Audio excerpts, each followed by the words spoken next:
We have turn 1 Dark Six Shores from David, and Oscar's going to have a turn 1 Champion of the Parish. No Tragic Slip for David here. And David plays a beautiful Euroland, classy, Whoa. passes it back. Not to be outdone, Oscar has a foil Full Art Plains and a Elite Inquisitor. Elite Inquisitor, okay. Yeah, that's some cool art on an Elite Inquisitor. That's a game day promo, I think.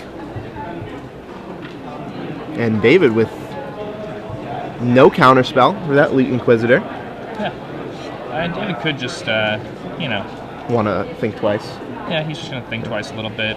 Yep. And soon, Black Sun Zenith is going to come down and ruin Oscar's day. All right. As it usually does. Now, interesting to note about Oscar's deck, he has no Angelic Destiny, and only Guardian's Pledge and Sword of War and Peace can really hit David from out of nowhere. David falling to 14 here. David doesn't know that. Wow. And a post-combat Geist. That's interesting that Oscar chose to do that post-combat. It could have made his champion bigger if he had wanted to. Right. It seems like he was trying to bait out some sort of removal spell before playing that Geist. And a Black Sun Zenith for 2. That's going to clear away the creatures. Black Sun will get shuffled back. And, that's right there. He just 3-for-1'd Oscar.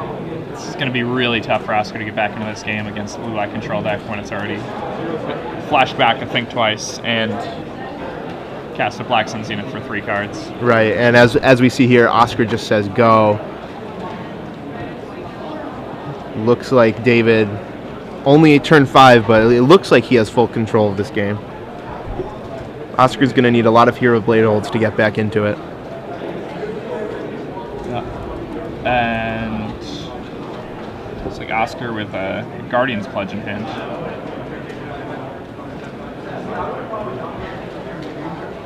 Not a very exciting card when your opponent has a full grip and you've got no pressure on the table. No. And here we see David Forbidden Alchemying, pitching a Think Twice into his graveyard. So slowly accruing more and more advantage, as these decks do. And he has a full hand against Oscar's small hand. Even if Oscar has a bunch of cards right now, which, he has a decent amount of cards, it's pretty much irrelevant because... Right. His only cards that matter are really guys. And Oscar waits to cast his Hero Blade Hold till he has Mana Leak mana. Yep, and David Tribute to Hungers him, gaining 4 in the process, going back up to 18. Oscar was really hoping that stick around. He loves Hero Blade Hold. It is a fatty. Yeah, just a one-man army, something that demands an answer, or he just wins on the spot pretty much after 1 or 2 attacks. Now David will say go, sitting on his Think Twice and Forbidden Alchemy in the graveyard.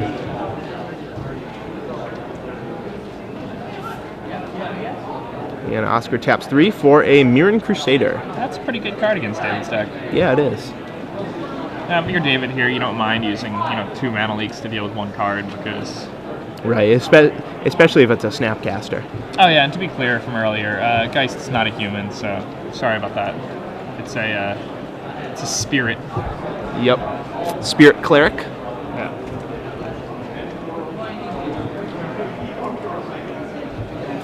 So, Snapcaster takes care of that Mirren Crusader. And starts the slow, painful death of Oscar. The Snapcaster flashback to Tribute to Hunger, by the way. Bringing David up to 20. And a Thalia for Oscar. Not really that impressive right now. Nope, it is a sweet blocker, though. Now, if Oscar had a Moorland Haunt this game, it would be a lot more interesting. Because all these creatures that David is killing with 1-for-1 removal spells or better would just turn into 1/1 flyers.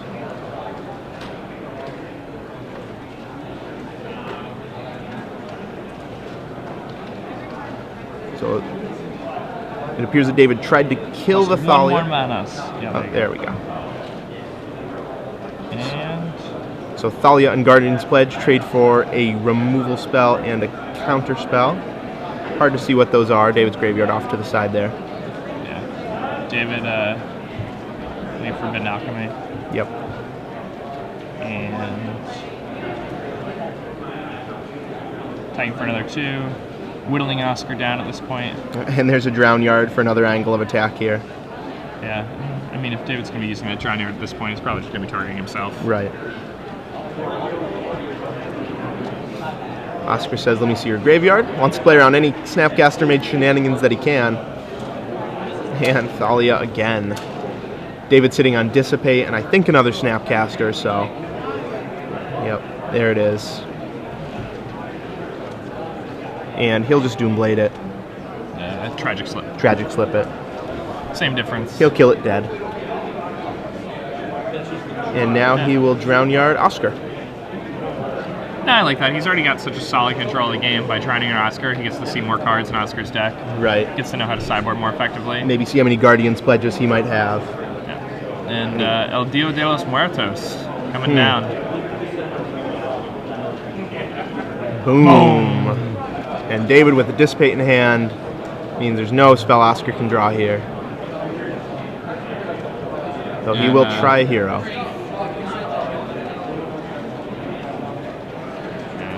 Yeah, there's the scoop. David Sharfman takes a pretty quick and easy, convincing game 1. Yeah, if we look at these sideboards here, David has access to 2 Nihil Spell Bombs, which he'll want to bring in to help fight against Moorland Haunts. He has a Wormcoil Engine, pretty good against aggro decks in general. Definitely will come in. 2 Bloodline Keepers. Yep, versus a deck that can't remove that. That seems really good. 2 Batterskull also. Yeah, I mean, it looks like he's got a lot of action here post-board. Yeah, he can sort of streamline his deck, have some higher impact cards. Looking at Oscar's sideboard, he has 3 Celestial Purge. Do you think we'll see those? I would assume so. And the big issue with a card like that is that, you know, a lot of the time when I'm playing these white decks and I have Celestial Purge in my sideboard and I'm against a Grave Titan deck, by the time they're casting a Grave Titan, even if I have a Celestial Purge, I'm probably going to lose, right? Right, exactly. It still leaves behind 2 2/2s, and if they're safe enough to tap out for Grave Titan, they probably have the game locked up. Yeah, and I mean, I'd rather have that, like, if it's in my opening hand, I don't want it to be a card that's going to matter on turn 8. I want a card that's going to make my early turns as optimal as possible, because you're not going to win the game on turn 8. You're going to win the game on turn 5, or, like, you might be able to squeak it out on turn 6. But unless you're, like, really grinding away with Moorland Haunt and, you know, you've been able to, you know, dodge and play around everything, it's just unlikely that, you know, you want these, like, late game reactive cards in your deck at all. Right. The only good thing I can say about the Purge against David is it could kill Liliana if he had it, but he does not. I don't even think it would be in his deck post sideboard. And it can also kill Curse of Death School. But that's true. Those are pretty narrow. So I think we'll see it on the sideboard. Kind of, like, wraths you a little bit when he casts it anyway. The other thing is that, I mean, Oscar's biggest path to victory here is he really wants to have one of those Honor of the Pure draws. Those are surprisingly good against David's deck. Right. Hopefully backed up by one of the 3 mana leaks in his sideboard. Yeah, and I do not think this matchup is as bad for Oscar as it might seem. I actually think he might even be ahead. Yeah, I think that in general, the blue-white human deck is one of the blue-black deck's worst matchups. I agree. It's still close. Again, the blue-white humans deck that often looks different than this deck does. So right. Like, for example, let's say if, you know, Oscar had let out with the Doom Traveler and had a Moorland Haunt, that game would have been completely different. Oh, yeah. He had a ton of 1/1 flyers, tons of pressure, would made David tap out on his turn, things like that. Yeah, if you go turn 1 Doom Traveler, turn 2 Honor the Pure, with, you know, like a Seachrome Coast and a Moorland Haunt in play, it's really hard for the blue-black deck to win from that point. Yeah, surprisingly hard from just a simple 1-drop on a land. Yeah. But, and that's not how the game went, so. No, and now that Oscar knows what he's playing against, I expect him to mulligan a little differently for this game. At least I would. The judge sitting next to Oscar is definitely in serious mode right now. Watching Oscar shuffle. And I have to give Sharfman props on the left there for his Gronkowski jersey. I'm a New England fan myself, New England player. So have to give credit where credit's due. One of the best teams ever. You know, I can see Giant Stadium from my house. Oh, so, wow. You know. Don't you mean Jet Stadium? No. Oh, sorry. No, wrong stadium. Wrong stadium. So Oscar also has Divine Offerings, 1 negate, 2 Ratchet Bomb, 2 Timely, 2 Active Aggression. Have to imagine we'll really only see Mana Leak, maybe Negate here. I mean, I like Negate in this matchup. Yeah. I would definitely side that in. Yeah. So full 4 counter spells. In terms of siding out, I have to imagine we'll see Fiend Hunter go. Yeah, Fiend Hunter's getting the axe. I think Guardian's Pledge is also pretty miserable. Elite Inquisitor also pretty bad in general. Right. Oscar has a lot of cards to take out. A lot of cards that are pretty suboptimal against all the mass removal of David. And there's that Doom Traveler. Doom Traveler on the Seacrum Coast.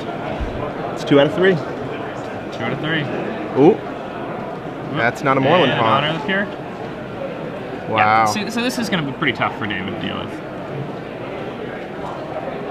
David might tragic slip that Doom Traveler. And Oscar's fine with that. Yeah, I mean, he gets a 2/2 flyer out of it. Yep. Look at that art on that Spirit Token. That is a good-looking Spirit Token. Justin Treadway Spirit Token, maybe? Yeah, and I mean, you know, you could actually acquire... Actually, I don't think that's one of the newer tokens. I don't think it's a Justin Treadway token. Kristen Plesko. Okay. The art on these. Now, you can actually acquire these by going to StarCityGames.com and making an order, buying some magical cards from them, and they'll send you some tokens. And you're like, what? Not only do I get these sweet magical cards that I wanted to purchase, but I also got tokens. Yeah. I actually bought some Urzulans and a Mox for my cube, and it came with 2 tokens. Sweet. Which Mox did you buy? Mox Ruby. Ooh, nice. Beautiful, beautiful Ruby. I mean, I really just bought it for the tokens. Anyways. Champion de El Paris. All right, and David's going to counter that Doom Traveler wisely. Yeah, Oscar has quite an army. David on 10 life with only 4 land. Oscar with a Mirren Crusader, a 1/1 champion, and a 1/1 Spirit, all of course buffed by the honor of the PR. And now he's going to be taking a massive chomp out of David's life total here. Yeah. David, going to need to have... it's a Hero Blade Holt going down right now. Yeah, I'm surprised that Oscar didn't just attack first, because he was representing lethal. Snapcaster will flashback Mana Leak. You never know when maybe he would have just jumped with the Snapcaster. Right. So he's definitely going to trade the Snapcaster here for the... or I guess he might just jump. Yeah, he's going to jump. That seems better.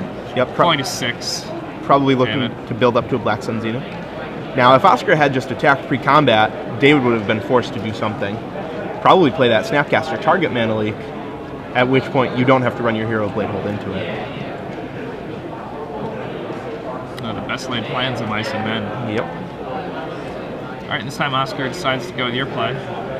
And David's going to think twice for the attack. And back him up. Wow. So a quick and bloody game. Oscar takes the second. That's the type of draw we were talking about, where it's really tough for David to beat that. Right. Turn 1 Doom Traveler, turn 2 Honor, exactly what you said. David tragic slipped the first one, and then that 1/1 Spirit never died. Yeah, I mean, you really have to tragic slip that first one, though. Right, of course. It's not like you'd be able to tragic slip anything else throughout the course of the game. -1/-1 doesn't do much when all of Oscar's creatures get +1/+1. So, who do you think is favored for Game 3 on the play? I mean, David's on the play, so I'm going to say he's favored. In post-border games, the matchup gets pretty even. But, I mean, just being on the play is really important all the time when you're these control decks against the aggro decks. And, you're at least even on the play against just about everything. And on the draw, you can become a pretty big dog. David's a Pro Tour champion. I still like to believe that play skill has something to do with magical cards, and I think that'll, probably help him out in the long game. Right. And being on the play helps you reach a long game. So that's definitely true. Again, though, if Oscar has just a really good draw, it's going to be really hard for David to keep up. Yeah. Generally, my opinion on the whole play skill and magical cards thing is when I lose, I got unlucky, and when I win, it was all skill. Yeah. I mean, that's how it is for people like you who are consummate masters of the game. Self-delusional? Is that? Yes. Oh, well. Delusional, that's another word for it. Right. Consummate master, delusional. Sure. Both work. So, looks like David did a little bit of re-sideboarding for Game 3. Oscar, I think, left his 75 as is. So we'll see what tweaks David made to his deck. And now, Oscar also has the disadvantage of, he has an extremely disgruntled judge next to him. It's pretty intimidating. Yeah, I'd be terrified. Or maybe, that might not affect him as much as David because, he... Dave's the one who has to see it. Dave's the one who has to see it. But that judge will make sure no infractions occur.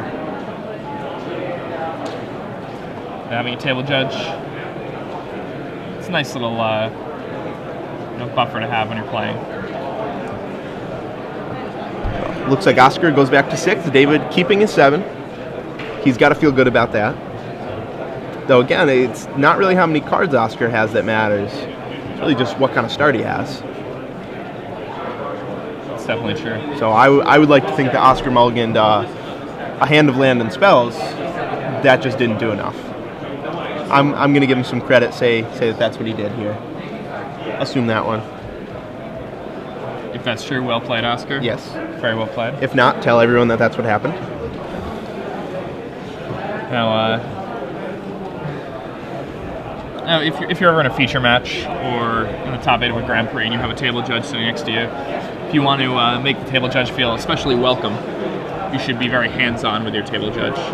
I like to, I've been in the top 8 of PDQs where I've had a table judge sitting unusually close to me, and I've put my arm around them while playing.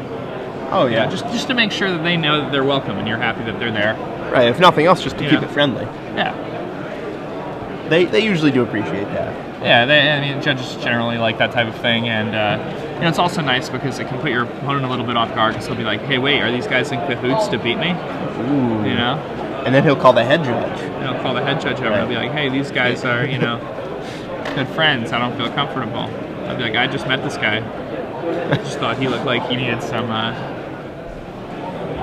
appreciation right now." I think we're going to see this play out. Yeah.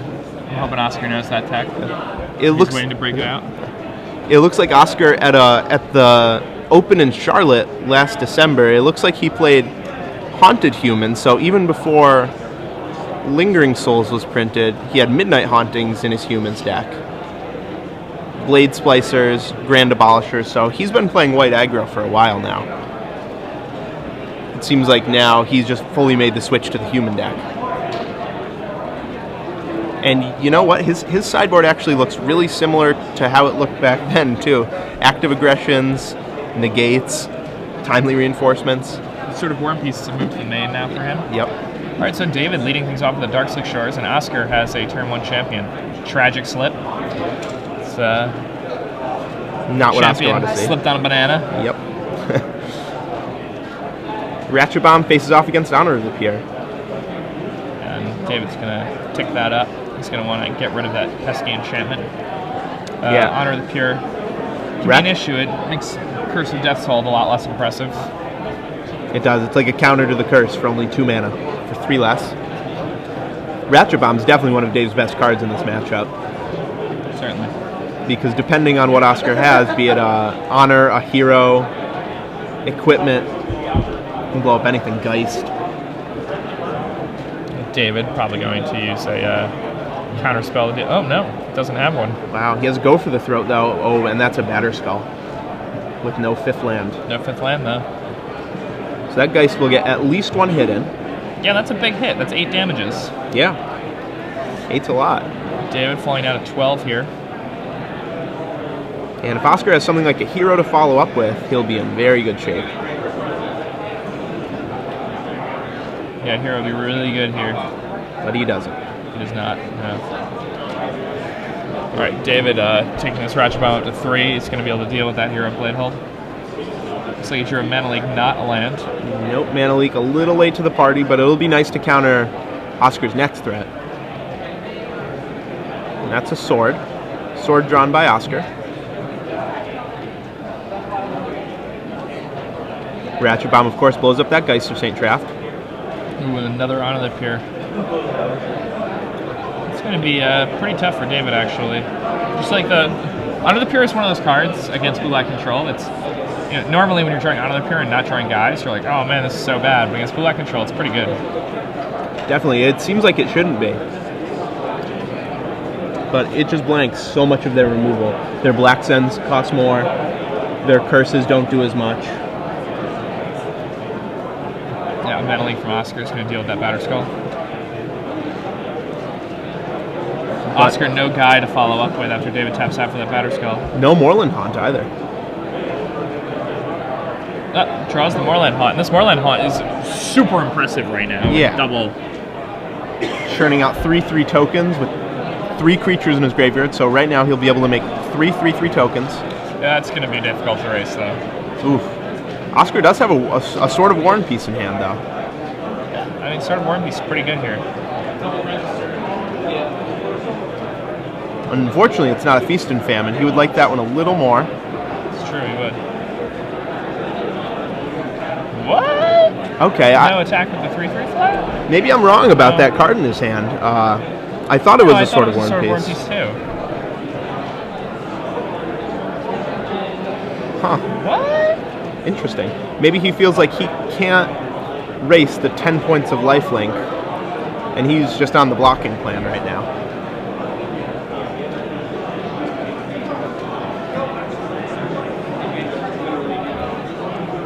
And Dave go for the Throats of the Thalia and swings in. Oh, it was a Guardian's Pledge. Okay. Wait, doesn't it just... I feel like... Yeah, Oscar's just going to scoop him up. Did his math a little wrong. 3 + 2 is 5, not 6.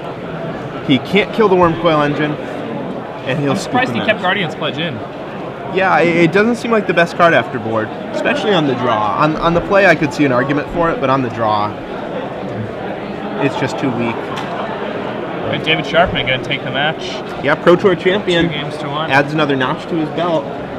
Now a Star City Games feature match winner. Wow, a round 1 feature match champion.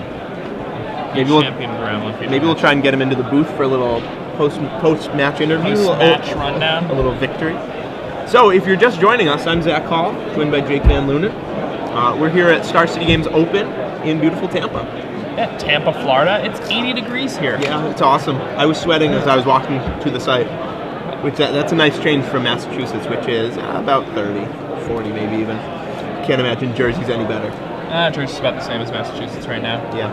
On our walk over here, we saw some beautiful dogs. We saw a pair of Afghans that seemed very excited to be out for a walk. There was a Great Dane. A gigantic Great Dane. Probably one of the most beautiful dogs I've ever seen. Like went about here on me, there on Jake's, something like that. Yeah.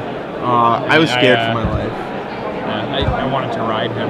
He was, like a horse, obviously. He's the coolest. Like, he's got such a big head, too. Come on. Just looks so dour. Yeah. That's about what it looked like. Yeah. Man. So, Great Dane impressions are fun. Yeah. I can do those all day. If you have any other dog impressions you'd like us to do, let us know. We'll see if we can get on that. I can do all sorts of dog impressions. Right. David Sharfman coming over to the booth. Do you want to interview David? Let's do it. All right. We have another chair, actually. We can just all scooch in here. All right. Sounds good.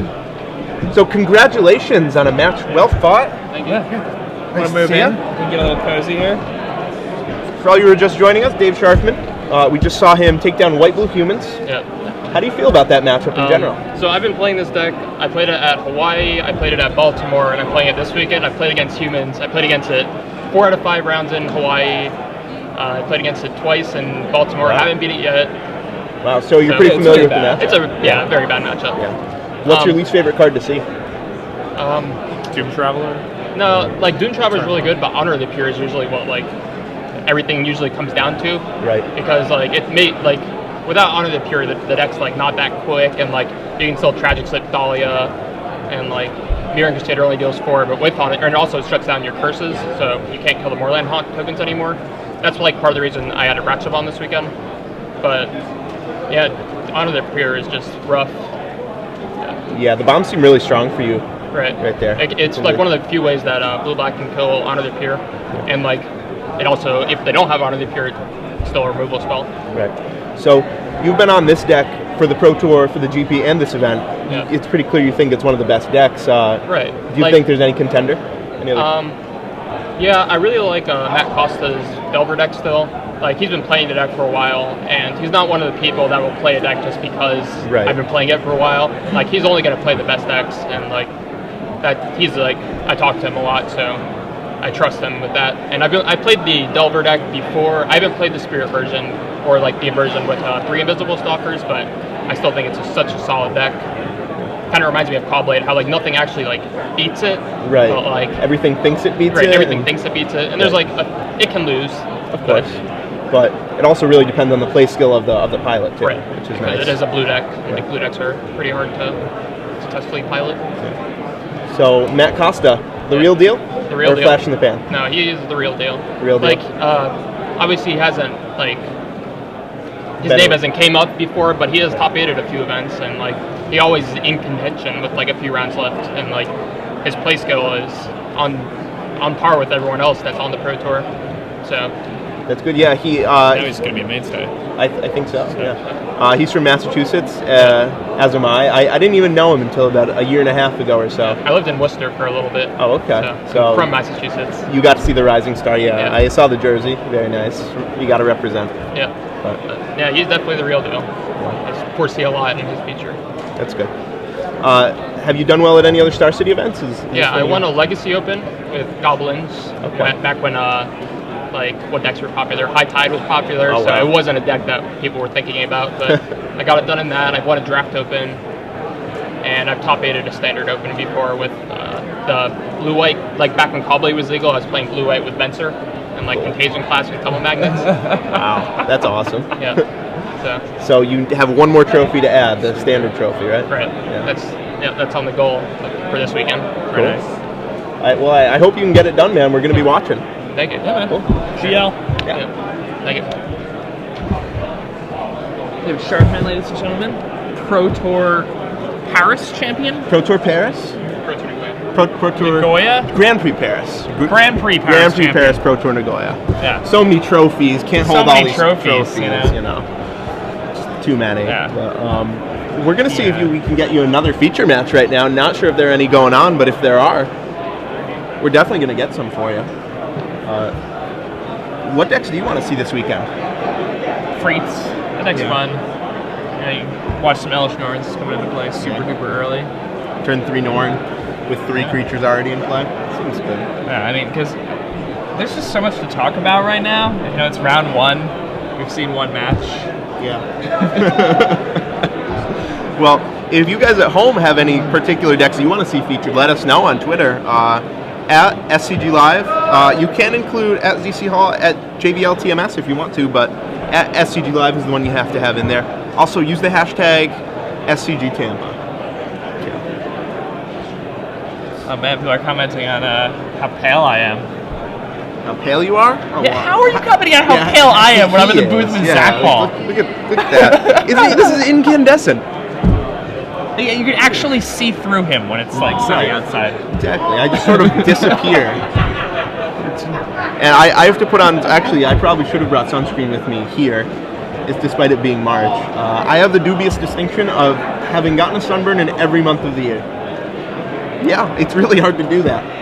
A painful sunburn, too, not just, that'll go away in a day. Like, ow, I'm shivering even though it's 90 out sunburn. That's rough. Every month of the year? Every month of the year.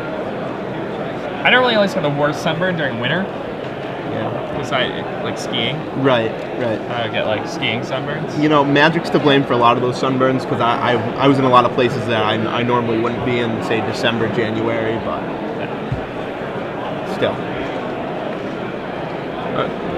You are his favorite commentator and writer. Thank you very much.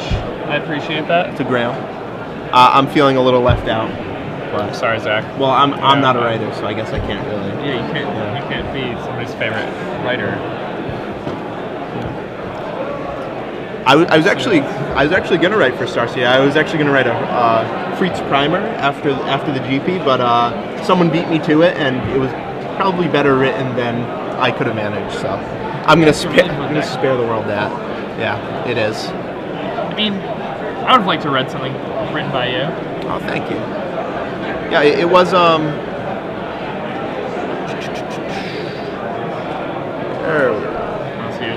Evolving Freets by Daniel Unwin. I actually really liked his idea of Gavany Townships to beat Blue Black. Uncounterable, makes all your mana creatures relevant late game, makes all your Lingering Souls relevant. It's not good against Curse of Death's Hold, unfortunately, but you Ray Revelations for that.